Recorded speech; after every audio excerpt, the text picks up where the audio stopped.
আসসালামু আলাইকুম প্রিয় বন্ধুগণ। আপনারা নিশ্চয়ই জানেন যে ইরানের অভ্যন্তরে বর্তমানে প্রচণ্ড বিক্ষোভ সমাবেশ চলছে, যা কোনো সাময়িক অসন্তোষ নয়, বরং এটি কয়েক দশকের পুঞ্জীভূত ক্ষোভের বহিঃপ্রকাশ। অর্থনৈতিক বিপর্যয়, রাজনৈতিক কঠোরতা এবং ব্যক্তিগত স্বাধীনতার উপর খড়গহস্ত এই তিন স্তম্ভের উপর ভিত্তি করে ইরানি জনগণ তার ধৈর্যের বাঁধ ভেঙে ফেলেছে।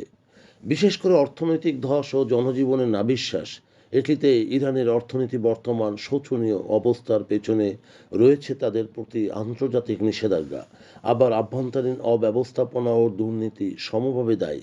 মুদ্রাস্ফীতি ও আকাশচুম্বী হওয়ায় সাধারণ মানুষের ক্রয় ক্ষমতা এখন তলানিতে। যখন একটি রাষ্ট্র তার নাগরিকদের মৌলিক চাহিদা পূরণে ব্যর্থ হয়, তখন অর্থনৈতিক মুক্তির দাবিটি খুবই দ্রুত শাসন ব্যবস্থায় পরিবর্তনের আকাঙ্ক্ষায় রূপান্তরিত হয়। সামাজিক স্বাধীনতার কথা বললে সেখানে রয়েছে কঠোর সামাজিক বিধিনিষেধ, বাক স্বাধীনতা, ভিন্নমত দমন, নারীদের পোশাক এবং চলাচলে নীতি পুলিশের হস্তক্ষেপ। সব মিলিয়ে তারুণ্যের প্রতি কঠোর মনোভাবও কম নয়। সেখানে রয়েছে নজরদারি, তরুণ প্রজন্মের মধ্যে তীব্র বিচ্ছিন্নবোধ তৈরি করেছে। আধুনিক বিশ্বের সাথে তাল মিলিয়ে চলতে চাওয়া একটি বিশাল শিক্ষিত যুব সমাজ যখন দেখে রাষ্ট্র তাদের ব্যক্তিগত জীবনে হস্তক্ষেপ করছে, মত প্রকাশে বাধা হয়ে দাঁড়াচ্ছে, তখন সেই রাষ্ট্রযন্ত্র তাদের কাছে একটি প্রতিপক্ষ হিসেবে দাঁড়িয়ে যায়।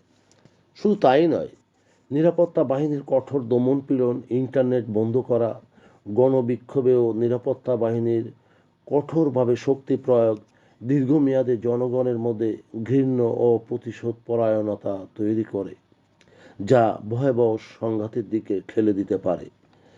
ইরানের এই অস্থিরতা কেবল একটি আভ্যন্তরীণ বিষয় নয়, গোটা মধ্যপ্রাচ্য জুড়ে, যেমন লেবানন, ইয়েমেন, সিরিয়া সহ এতদ অঞ্চলের অস্থিরতার মধ্যে এবং রয়েছে পশ্চিমা শক্তিগুলোর এই অস্থিরতাকে পুঁজি করে তাদের নিজেদের স্বার্থে ব্যবহার করার চেষ্টা, যা পরিস্থিতিকে আরও অবনতির দিকে ঠেলে দিতে পারে।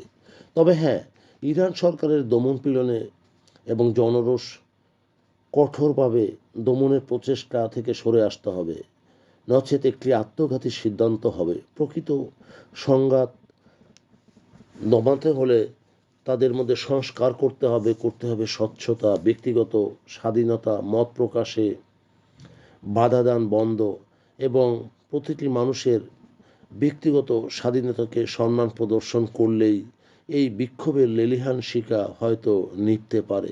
অন্যথায় হয়তো এক বৃহত্তর বিপ্লবের সূচনায় পরিণত হতে পারে আজকের গণবিক্ষোভ।